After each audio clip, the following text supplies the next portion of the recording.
I'm Mike Granato, my good buddy Shaun Webb with Athletic Motion Golf. Shaun, if you watch golf on TV or been fortunate enough to go to a golf tournament, you see these pros. They have such beautiful length backswings. Everything's nice and quiet. Downswing start, ball rockets off like a cannon. Now, you compare that and go to your local driving range.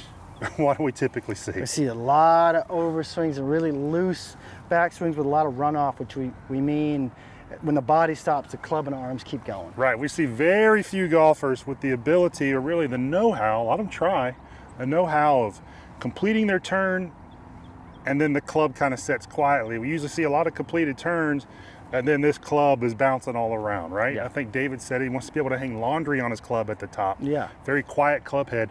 Really allows you to consistently start that downswing on the same path into the golf ball. That's what we're going to show you how to do today. We're going to show you how to tighten that up, really make that swing nice and tight at the top for more consistent shots, more distance as well.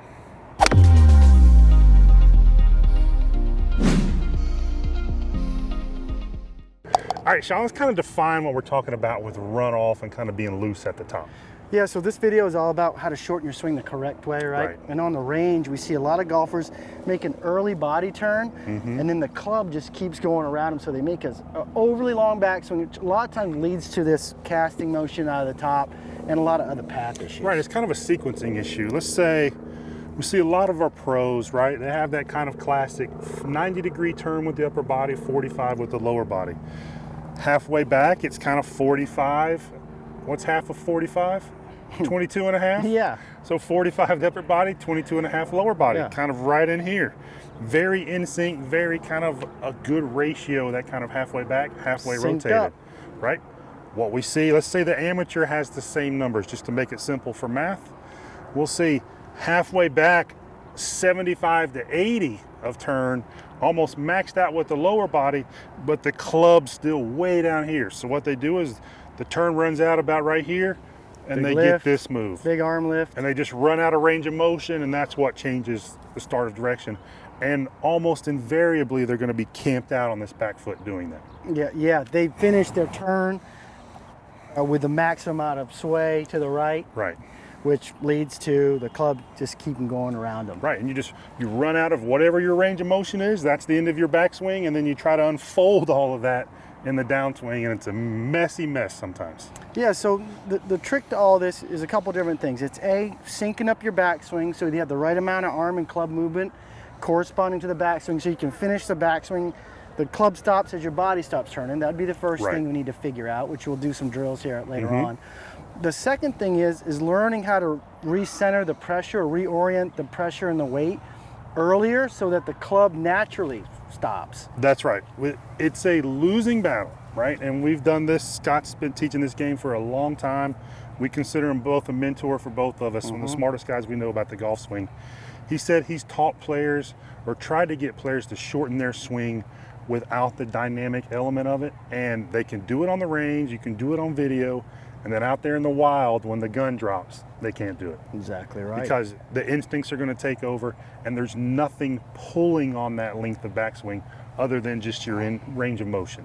There's no dynamics to it. Right. And you can't do it under the gun because it becomes unathletic to the player. That's exactly right. You're trying to kind of find positions or pose positions rather than dynamically making it happen. Absolutely. So that gives us the rundown as to what runoff is, the two key problems we see with overly long backswings. Now we're going to jump back in here and give you a couple drills to work on so you can incorporate into your swing this synced up motion and also learn how to recenter and pressurize the ground a little different way to shorten it up the correct way. That's exactly right. Let's get to it. All right, Shaun, let's do the first drill where we kind of really start to sync up that ratio of turn with where the arm is in the backswing. Yeah, so this is a good one, and Mike and I do this one a lot with players. You know, find where you are at the top. Let's just, for argument's sake, say 90 and 45. Right. 90 trunk, 45 hips, right? Find about half of that and put your left arm parallel to the ground, right? So you've got a little slack in your trunk to get to 90, you've got a little slack in your pelvis to get to 45. Let's do this in pieces first. All right, I'm going to hold your club. Yep. So this club across your shoulder so we can really easily see that 45. Okay. All right, that's 90. Let's go half of that. Okay, a little bit less than that. Okay. Okay, you stay right there. Now you're going to extend. Okay, good. Now we've got the hands still pretty close to the center of the chest. Right. Right. Now My hips have turned about half of what they're going to. That's exactly right. Okay. All right, now from here, we're gonna make just a little, what's gonna feel like a little quarter body turn to complete the backswing. Right then there. Go. Then go. Yep. So now everything kind of rides at the top together instead of all my turn being done and I sling my arms around the corner or up over my head. Right. So the way to do this, and again, you want to do this if you're a big runoff guy, and a lot of people are. I was certainly this way. Right? And I've worked a lot with you to kind of get rid of this, and we don't feel the difference, right? So this is going to feel really awkward at first. Get yourself what even feels maybe a little under 45, the arm parallel to the ground, right? Just in front of the buttons. And then it's going to feel from here just a little tight quarter turn, and it's going to feel so underpowered at first, but you're going to film yourself when you do this. Yeah. Because you're going to be amazed at how much fuller the swing looks and is relative to what it feels like.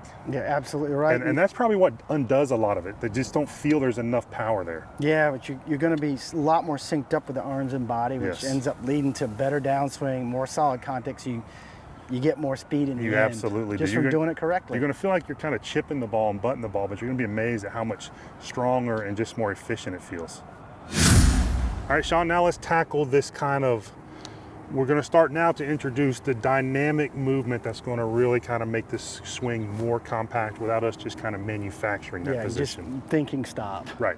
Okay, so I'm going to get in that position again that we just did on the last drill, right? Kind of hands in front of the chest.